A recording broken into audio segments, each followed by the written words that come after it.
이런 식으로 내 자아가 비평가의 자아가 있는 거예요.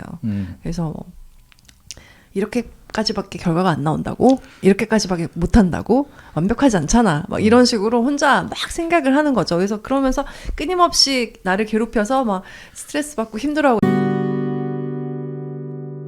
오늘은 저희가 마지막 몰입이라는 책을 가지고 왔습니다. 네. 우리는 스스로를 굉장히 한계지어서 살고 있는데 이 한계를 깨트릴 수 있다라고 주장하는 짐 퀵 작가님의 마지막 몰입이라는 책을 가지고 왔어요. 그래서 우리 안에 잠재력을 끌어올리는 방법을 굉장히 다양한 방면으로 적어주고 있는 책이거든요. 이 책에 대해서 저희가 요약을 해서 한번 얘기를 해보면 좋을 것 같아요. 네. 이게 한국 제목으로 마지막 몰입인데 네. 영문 제목으로 보면 리미트리스더라고요. 영화가 막 생각나고 그 예전에 되게 재밌게 봤던 영화 중에 네. 동일한 제목의 영화가 있잖아요. 약 맞아요. 먹고 막 정신이 막 으르륵 해가지고 막 천재가 돼서 네. 잘 먹고 잘 사는 그런 영화가 떠오르던데 이 책을 보면 이제 저자는 그렇게 될 수 있다고 얘기를 하고 싶었던 것 같아요. 그래서 그 영문 제목의 그 부제가 조금 더 이 책의 정체성을 잘 설명해 주는 것 같더라고요. 부제가 보면 두뇌 업그레이드 그리고 무엇이든 빨리 배우기 그리고 뭐 새로운 삶을 열기 뭐 이런 식으로 표현이 돼 있던데 그래서 이 책을 통해서 좀 두뇌를 좀 업그레이드 시켜서 무엇이든 빨리빨리 배워서 좀 새로운 삶을 살아보자 라는 얘기를 하고 싶어서 쓴 책인 것 같습니다. 네. 읽어보니까 저희가 그동안 자기계발책에서 다루었던 책들의 내용도 많았지만 또 이 뇌 트레이너, 브레인 트레이너로 활동하고 있는 짐 퀵 작가님의 어떤 자기 이력대로 기억력 상승이라거나 자기 한계를 깨는 방법에 대한 거라거나 그런 것들이 굉장히 잘 요약이 돼 있어서 자기계발에 관심 있는 분들은 이 책을 한번 읽어보셔도 좋겠다라는 생각을 했어요. 네. 네. 그래서 좀 전체적인 이 책의 구성을 좀 간단하게 좀 말씀을 먼저 드리면 총 4부로 구성이 돼 있고요. 이제 1부에서는 이 얘기를 해요. 우리에게는 좀 한계가 없다. 그래서 당신도 그렇다라고 좀 자신감을 좀 부여해주고 동기부여를 해주는 내용이 주로 1부에 들어가 있고 그 사람의 이 분이 주장하는 게 이제 한계를 없애기 위해 필요한 3가지 요소가 있다라고 얘기를 하는데 마인드셋과 동기 그리고 방법이에요. 그 각각의 얘기를 2부에서는 이제 마인드셋에 대해서 우리가 무엇을 할 수 있고 무엇이 가능한지 그런 신념과 태도를 가져야 된다는 얘기를 2부에서 얘기하고 있고 3부에서는 동기에 대해서 얘기하고 있는데 어떤 행동을 해야 되는 그 강력한 목적과 이유가 뭔지 찾는 그런 방법들과 그걸 왜 가져야 되는지 설명을 하고 있고 마지막 4부에서는 방법들에 대해서 소개를 좀 하고 있어요. 그래서 본인이 생각하는 논리적이고 구체적인 그리고 효과적인 과정들 그런 것들을 좀 자세하게 설명을 해주고 있습니다. 그래서 여기 이제 가장 간단하게 얘기하자면 리미트리스 모델이 나와요. 여러분께서 리미트리스라는 영화를 보셨는지 모르겠어요. 이 리미트리스는 두뇌의 모든 것을 굉장히 총동원해서 썼을 때 어떤 일이 벌어지는가를 다룬 영화거든요. 그래서 막 눈을 막 움직이면서 주식 시장을 막 다 읽더니 막 주식에서 돈을 막 차트 막 보면서 눈이 막 빡빡빡빡 움직이면서 막 분석하고 막 책을 막 4일 만에 써버리고 그렇죠. 그런 식으로 두뇌를 개발하는 영화거든요. 그래서 그 약을 계속 먹으려고 막 애쓰고 뭐 이런 영화인데 이 저자가 리미트리스 모델이라는 걸 만들었어요. 그래서 우리의 한계를 초월할 수 있는 두뇌 개발을 어떻게 하는 것인가. 첫 번째는 마인드셋이 중요하고요. 두 번째는 동기가 중요하고 세 번째는 방법이 중요하다고 했습니다. 그래서 저희가 마인드셋부터 한번 얘기를 해보면 좋을 것 같아요. 마인드셋이라는 건 여러분이 잘 아실 거예요. 고정 마인드셋과 성장 마인드셋이 있는데 고정 마인드셋은 재능이나 지능이나 이런 것들이 정해져 있다고 생각을 하는 거죠. 김연아의 그런 막 멋진 경기 장면을 보면 진짜 장난 아니다. 저 유연성과 힘과 꾸준히 노력하는 것도 저것도 재능이라니까. 이렇게 사람들이 말을 하거든요. 김연아는 원래 그런 사람이야 라고 생각을 하는 거죠. 네. 그게 고정형 마인드셋이에요. 근데 김연아는 어릴 때 신체 조건이 좋고 잘할 수 있겠다라는 가능성을 발견했지만 그 결과를 내기까지는 성장형 마인드셋이 있었기 때문에 가능하다고 생각을 하거든요. 내가 여기서 더 잘할 수 있어. 내 재능을 더 키워할 수 있어. 내가 진심으로 내 자신에 대해서 성장형 마인드셋을 가지고 계신가요? 아니면 고정형 마인드셋을 가지고 계신가요? 네. 어떤 부분에 대해서는 너 더 잘할 수 있지, 배울 수 있지라고 생각을 하지만 어떤 부분에 대해서는 난 그거는 못해. 내가 꼭 필요한 지식이나 어떤 능력이어도 에이, 그거는 나는 못해. 네. 라고 생각하는 부분이 있을 거예요. 그래서 그 부분들을 어떻게 깨나갈 수 있는가를 네. 밝힌 책입니다. 네. 그래서 마인드셋에서 이 작가가 좀 가장 강조하는 건 그거 같아요. 자기에 대한 편견을 좀 깰 필요가 있다. 내가 그걸 어떻게, 내가 무슨, 뭐 이런 생각 자체를 일단은 좀 깨부숴야 될 필요가 있다라는 얘기를 제일 먼저 하고 있고, 그러니까 사람들이 대부분 좀 그런 것 같아요. 내게 어떤 기회가 딱 왔을 때도, 전 그거 좀 못해요. 저한테는 그런 능력이 없어요. 라고 반응하는 경우가 되게 많은 것 같거든요. 그래서 저도 좀 그랬던 케이스인 것 같고, 심지어 저는 지금 제가 이렇게 방송하는 모습을 보는 분들은 제가 무대 울렁증이 있었다는 거를 생각하지도 못할 거예요, 아마. 근데 대학생 때인가? 한번 이렇게 과제 발표하다가 그 한 소수 인원이었어요. 10명도 안 되는 그 과제 발표를 하는 자리였는데 앞에 나가서 이렇게 발표하다가 순간 머리가 하얘져가지고 진짜 한 5분인가 한 10분인가 아무 말도 못하고 그냥 어버버하고 서 있었던 적이 있었거든요.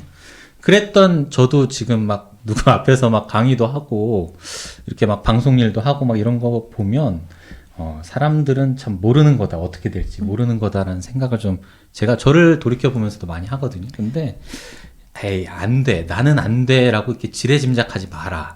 그런 얘기들을 제일 많이 해주고 있고, 실제로 그렇게 좀 변화한 사람들, 내가 할 수 있을까를 극복한 사람들을 좀 많이 보게 되는 것 같아요. 네. 특히 이제 저자 역시도 그 유치원 때 넘어지면서 이렇게 뭐 라디에이터에 머리를 부딪혀서 뇌가 약간 다친 적도 있고 대학교 때 또 하도 열심히 책을 읽다가 어지러워서 도서관에서 뭐 계단에서 굴러 떨어져서 또 머리를 다친 적이 있다. 그래서 나는 약간 뇌가 망가진 아이인가 보다라고 생각을 했지만 그래서 좀 자기 자신에 대해서 굉장히 좌절하고 나에게 한계가 있다라고 생각을 해왔는데 네. 내 한계를 깨는 방법에 대해서 왜 생각해보지 않았을까에 대해서 생각을 하면서 성장 마인드셋으로 바뀐 거죠. 그래서 이 생각에서 가장 중요한 거는 뇌도 그렇고 모든 것에 가소성이 있다라는 이야기가 되게 중요한 것 같아요. 의사분들이 막 공부를 하잖아요. 근데 그 해부학 용어랑 이런 것들 막 수술 용어랑 이런 것들 들으면 외계어 같잖아요. 네. 사진 찍듯이 암기하는 능력이 있지 않으면 나는 못할 거야 라고 생각을 하는데 그렇지 않다는 거죠. 네, 제가 그 생각을 바꿔야 된다는 거예요.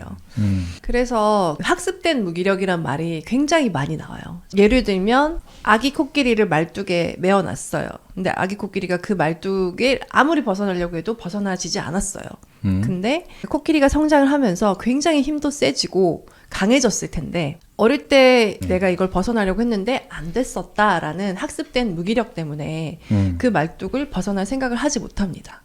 나는 못해라고 생각하는 것들이 사실일까요?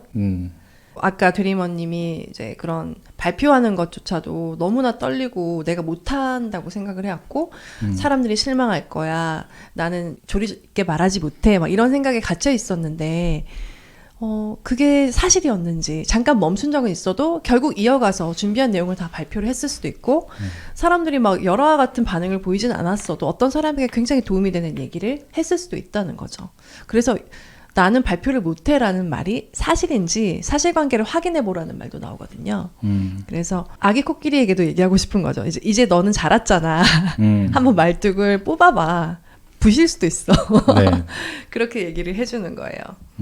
그래서 작가가 뇌 과학에도 좀 관심이 좀 되게 많아서 그런지 그 아까 잠깐 얘기했던 그 뇌 가속성 얘기를 좀 처음 부분에서 하고 있는데 네. 그 뇌 가속성이라는 게 사실은 뇌가 일부분이 손상이 발생을 해도 나머지 뇌가 원래의 기능들을 좀 하게끔 다시 복원을 하는 걸 의학적으로는 뇌 가속성을 그렇게 정의를 하는 것 같더라고요. 근데 여기서 말하는 거는 이제 자기가 성인이 되고 어느 정도 충분히 자랐어도 그 정도 나이가 차면 이제 보통 뇌가 그때부터 퇴화한다라고 사람들이 생각들을 하는데 그렇지 않다. 뇌는 계속 뭔가 습관을 좀 만들어 갈 때마다 뇌도 계속 그 상황에 맞게 변화하고 조금씩 세포를 만들어 나가는 게 이제 최근에 연구에서 발견이 됐다. 그러니까 여러분들도 성인이 되고 뭐 나는 나이가 많아서 못해 뭐 이런 말을 할 게 아니라 자기가 뇌를 어떻게 활용하느냐에 따라서 충분히 새로운 일들도 할 수 있고 새로운 습관들도 만들어 나갈 수 있다라는 얘기를 좀 도입부에 좀 해주고 있고. 네. 그래서 저는 더 최근 연구를 봤는데 뭐냐면 그 뇌 가소성이 있지만 사실 나이에 상관이 있다. 뇌 가소성은 어릴 때보다는 못하겠죠. 가소성이. 예, 하지만 있다라는 거. 아유 이제는 뭐 머리가 안 돌아가서 못해 이런 말들을 많이 하는데 변명이다. 네. 그런 말 하지 마라. 그러니까 좀 나이가 들어서 그런 가소성의 활발함이 떨어질 수는 있어도 네. 네, 여전히 변화는 할 수 있다라는 걸 예, 믿어주세요. 그리고 구체적인 방법들을 또 얘기해주고 있어요. 예를 네. 들면 이런 것들이죠. 그러니까 이제 어른이 되면 이제 이게 가소성이 떨어지는 이유 중에 하나가 너무 많은 거에 들어있는 맞아요. 게. 그러니까 뺄 건 빼야 되는 게 맞는데 맞아요, 여기 책을 맞아요. 보게 되면 그런 얘기 나오거든요. 뺄 건 빼자고. 그러면서 이제 애들 때는 들어있는 게 없다 보니까 다 들어가는 것들이잖아요. 네. 그러니까 그런 것들도 어떻게 보면 뇌의 가소성을 좀 효율적으로 활용하는 방법이 될 것이다. 네. 그런 얘기도 책에 남겨져 있죠. 네. 그게 잘 안 되는 이유에 대해서도 또 설명을 그렇죠. 해주고 있어요. 요즘 제일 맞습니다. 큰 문제는 그 디지털 문명 그거 자체가 좀 문제다라는 얘기도 좀 해주고 여기 있는데 보면은 디지털 빌런이라는 표현을 쓰잖아요. 맞아요. 네. 빌런이다, 악당이다 그게. 여기서 얘기하는 건 이제 4가지예요. 디지털 홍수. 이거는 너무 많은 정보가 우리를 좀 혼란스럽게 하고 있다라는 내용이고. 이제 소음인지 정보인지 헷갈릴 정도로. 네. 네, 뭐 그리고 엄청 너무 많죠. 많은 정보들이 계속 흘러 들어오니까 음. 내가 생각할 시간도 없고 계속 많은 정보들을 접하면서 혼란스럽기만 하다. 그게 이제 나의 뇌 가소성 활용, 그리고 내 뇌 발달을 좀 저해시키는 요인 중에 하나다. 그리고 네. 두 번째가 디지털 주의 산만이라고 정의를 했더라고요. 네. 이건 이거예요. 남들하고 이렇게 대화하는 상황 속에서도 음. 쉴 새 없이 스마트폰을 들여다보는 거. 그런 것들이 좀 주의 산만이다라고 좀 표현을 하고 있고, 세 번째는 디지털 치매인데, 이 기억도 일종의 어떤 근육하고 같다라고 네. 표현을 하면서, 기억력도 계속 활용을 하고 써먹어야지 좋아지는데, 우리는 이제 스마트폰을 통해서 모든 정보들을 찾고, 여기에서 다 검색을 해서 정보를 습득하기 때문에 이제 기억을 할 필요가 없다라고 생각하는 사람들이 많다는 거죠. 네. 저도 실제로 좀 그런 것 같고, 특히 내비 같은 거 옛날에는 없었을 때는 지도 보면서 이렇게 외워가지고 길을 다녔잖아요. 지금은 내비 없으면 어딜 갈 수가 없어. 그러니까 그만큼 어떻게 보면 퇴화한 거예요, 기억력이. 그렇죠? 네. 그런 것들, 그게 디지털 치매고, 이제 마지막으로 이제 디지털 추론인데, 인터넷이 정보의 바다잖아요. 그래서 모든 정보가 다 있어. 그리고 어떤 문제점에 대한 결론을 누군가가 이미 다 내려서 기록하는 것들이 인터넷에 다 있다 보니까 내가 생각을 안 하더라.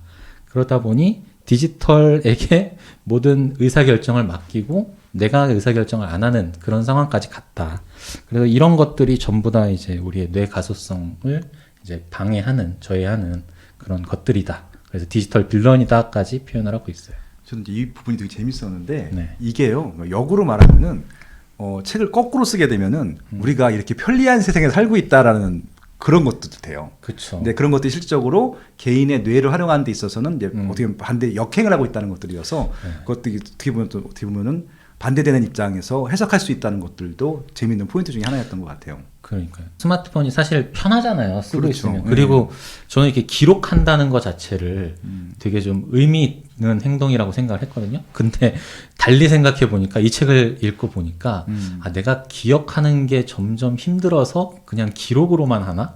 사실 기록해놓고 까먹거든요. 또. 그냥 의존한 거죠. 그러니까 네. 거기에 좀 너무 의존한다? 그런 생각도 좀 하게 되더라고요. 네. 저희 저도 예전에 네. 삐삐번호, 전화번호 다 외우지 않았어요? 외웠어요. 친구들 거, 그죠? 친구들 번호 네. 웬만한 건 다 외웠어요. 그냥 그렇죠. 걔 딱 생각하면 번호가 딱 생각나요. 그 번호가 딱 떠오르잖아요. 근데 지금은 제 번호밖에 몰라.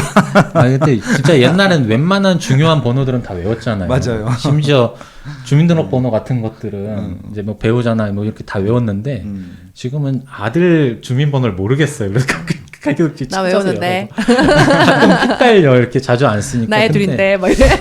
그런 것들이 잘 안 네. 떠오르고 유일하게 떠오르는 건 내 군번. 그런 거는 하도 시달려먹고 군대 시절에. 근데 나도 그걸 기억하고 있네. 그거는 떠나. 04-720107. 이게 그러니까. 아직까지도 이렇게 네. 입에 뱉어서 나와요. 이게 네. 자동으로.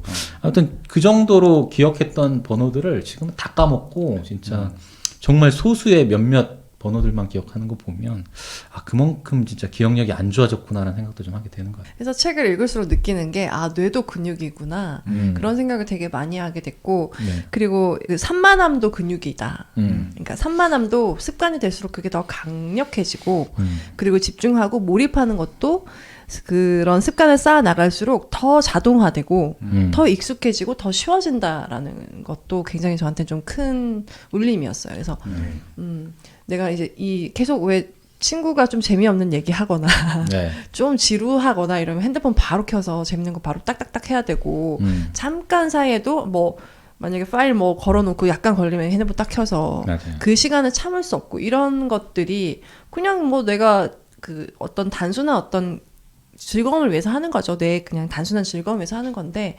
이게 산만함의 근육을 늘리고 있는 거다라고 생각을 하면 좀 무섭다라는 생각도 들더라고요. 그러니까 좋은 말로 멀티태스킹이라고 하잖아요. 그렇죠. 요즘에. 네. 그래서 이제 멀티태스킹을 잘해야지 또 개인적인 능력들을 또 성장시킬 수 있다라는 책들도 있어요. 근데 그거에 근데 그것도 반대되는 얘기이기 때문에 그런 부분들이 좀 재밌었던 것 같고요. 저는 이제 아내한테 맨날 이런 지적질을 당하거든요.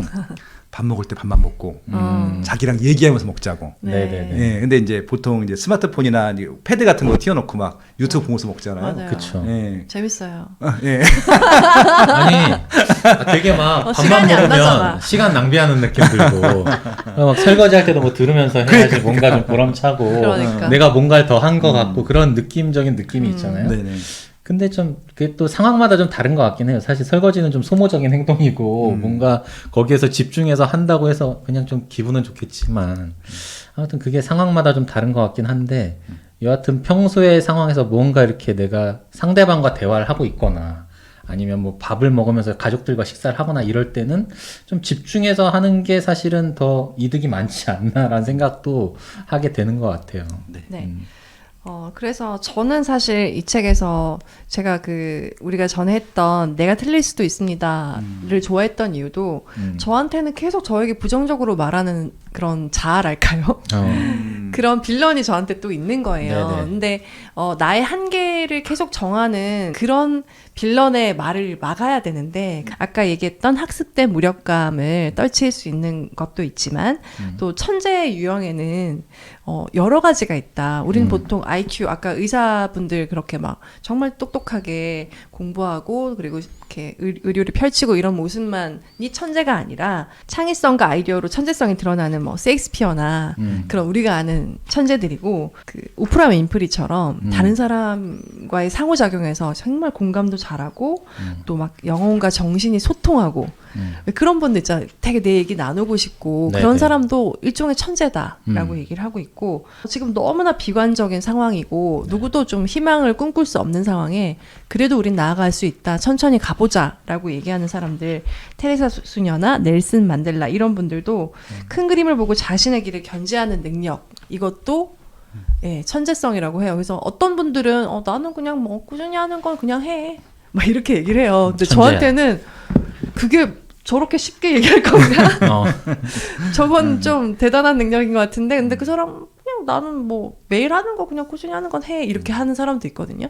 이런 분들도 천재일 수 있다. 네. 그리고 사소한 일까지 열심히 하고 남들이 놓치거나 떠올리지 못한 세세한 부분을 챙기는 데 뛰어난 사람들. 그래서 꼼꼼하게 그래서 이거 된 거 맞아요? 이러면 맞다 이렇게 되는 거 있잖아요. 근데 그렇게 참모형이라고 해야 되나요?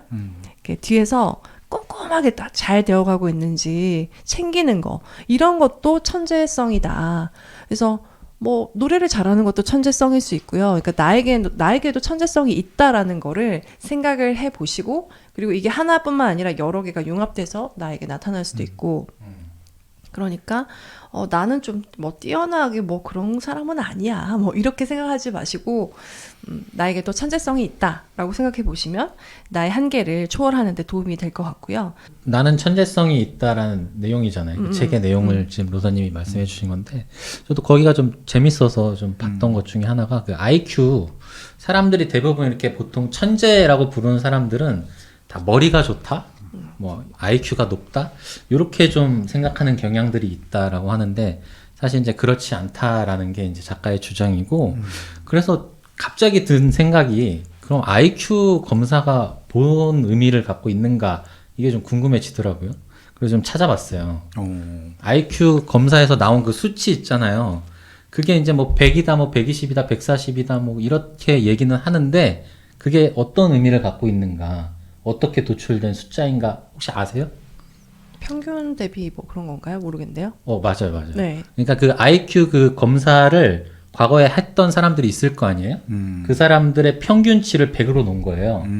그래서 내가 검사를 했을 때 그 평균치보다 높으면 이제 100 이상이 되는 거고, 평균치보다 낮으면 이제 100 이하가 나오는 건데, 그러니까 그 검사한 사람들의 총합 중에 평균을 100으로 놨기 때문에 절반 정도는 100보다 낮은 수치가 나올 수밖에 없는 거예요. 이 테스트를 본 사람들의 네. 절반이 논리적으로는 100 이하가 나올 수밖에 없는 거예요. 그런 그러네. 그런 네. 결과치라고 하더라고요. 그래서 그리고 또 IQ 검사가 뇌의 모든 영역에 검사를 하는 건 절대 아니기 때문에 그쵸. 여기 최근에 뭐 오늘날 중요하게 생각하는 뭐 창의력이나 아니면 뭐 정서지능 같은 거 네. 이런 것들이 굉장히 중요시되고 있는데 그런 것들은 검사할 수 없다. 그렇기 때문에 IQ가 높다고 뭐 무조건 천재다 뭐 이런 것도 성립하지 않거니와 IQ 높다고 해서 이 사람이 되게 천재성을 발휘할 거다 뭐 이런 것도 성립하지 않기 때문에 여러분들의 IQ가 두 자릿수라고 해서 실망하지 않으셔도 된다. 네. 라는 얘기를 좀 해주고 있는 것 같아요. 저 그래서- 처음 했을 때 두 자리 나왔던 것 같아요. 아, 90 정말? 몇 이렇게 나왔던 것 그래, 같아요. 알았어. 근데 이게 또 상황에 따라서 계속 바뀐대요. 그쵸. 컨디션 좋으면 더 그럼요. 높게 나오고 네. 지금 아마 한 3달이 나오지 않을까? 처음 했을 때가 그쵸. 고등학생 우리가 때인가 지금 책을 그랬어요. 몇 권을 읽었는데 올라야 돼. 그게 뭐 한 10년 년 전이니까. 그리고 그냥 뭐야 귀찮아 이렇게 해서 했을 수도 있고 어릴 때 했었으니까. 대충 했겠죠. 네. 네. 아무튼 그런 식으로 이제 IQ에 대한 오해 같은 것들을 설명해 주면서 어쨌든 되게 용기를 북돋아주는 그런 책이에요. 네. 그리고 이제 아까 얘기한 것처럼 너 못해 뭘 그렇게까지 해 이런 식으로 내 자아가 비평가의 자아가 있는 거예요.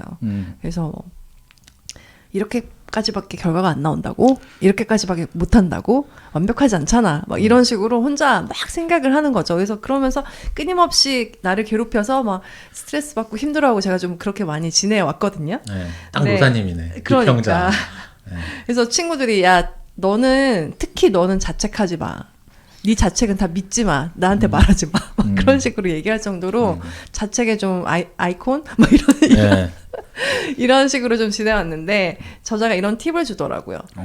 이런 자책 혹은 비평 이런 머릿속 생각에게 페르소나를 만들어줘라. 어떻게? 그래서 또 투덜이 나왔네? 뭐 이렇게 아니 정말 좀 못생긴 투덜이 나왔네? 네네. 내 안에 못생긴 투덜이 또 얘기하네? 네. 조용히 해? 뭐 이렇게 그렇게 생각을 해라. 그러면은 정말 나는 뭐 모자란가 봐. 혼자 막 이렇게 생각하다가도 투덜아 조용히 해. 그렇게. 그러니까 이게 동일시 되지 않는 거죠. 나와. 예, 이게 나야. 못난 나야라고 생각하는 게 아니고 투덜이 네 말 다 사실 아니고 그만해. 뭐 이렇게 얘기하는 거지.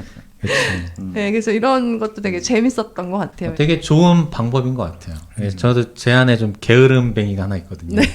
오늘은 그럼 안 해도 뱅이 돼- 어때요? 걔 뱅이? 뱅뱅이. 그러니까 그 뱅이 그 자식이 실수 없이 야 오늘도 이렇게 좀 밀어 뭐 굳이 뭐 그걸 지금 해야 돼 내일 해도 되잖아 막 이런 식으로 뱅뱅이 조용히 해.